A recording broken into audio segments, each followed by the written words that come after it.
សូមស្វាគមន៍ចំពោះការមកកាន់ YouTube Channel របស់ខ្ញុំបានថ្ងៃនេះខ្ញុំសូមបង្ហាញអ្នកទាំងអស់គ្នាអំពីការ install Internet Download Manager version 6.25 build 3 សូមអញ្ជើញមើលទាំងអស់គ្នាបាទឥឡូវនេះយើងត្រូវបើកកម្មវិធី Internet Download Manager ហ្នឹងបាទ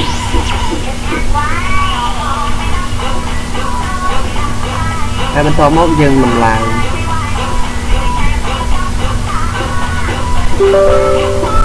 ចុចយកពាក្យថា yes ហើយបន្តមកទៀតចុចយកពាក្យថា next finish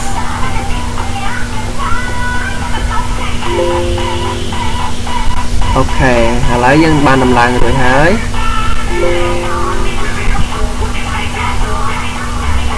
នេះគឺថាវាដំឡើងមិនទាន់ធូរទេបាទវាចេញសេរីឲ្យបាញ់មិញយើងត្រូវតែចូលមកបិទកម្មវិធី scan mirror សិនបាទអូខេបិទអាវ៉ាចំនួន10នាទីសិនទៅអូខេឥឡូវយើងចាប់តាម crack ចូលកម្មវិធី crack ហើយបន្តមកទៀតយើងចុចយកពាក្យថា crack 10 EXE អូខេចុចលើវាហើយវាចេញផ្ទាំងមួយមកយើងចុចយកពាក្យថា yes អូខេហើយចុចពាក្យថា start អូខេឥឡូវហ្នឹងវាបាន crack full ហើយអូខេបាត់វាចេញហើយបន្តមកយើង register វា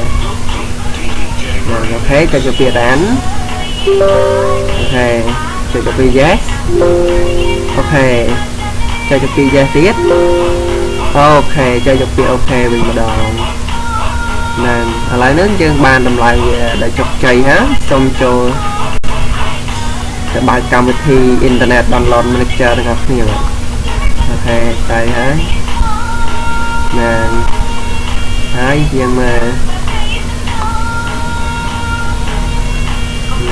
គឺដល់ន័យថាវា full ហើយបាទ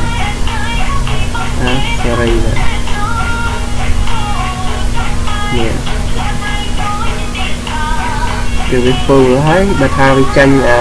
ក្រោមនឹងជាអក្សរដិតពណ៌ខ្មៅនេះគឺបានន័យថាវាមិនទាន់ full ទេតែពេលនេះវាបាត់អក្សរដិតពណ៌ខ្មៅនឹងហើយបានន័យថាវា full ហើយ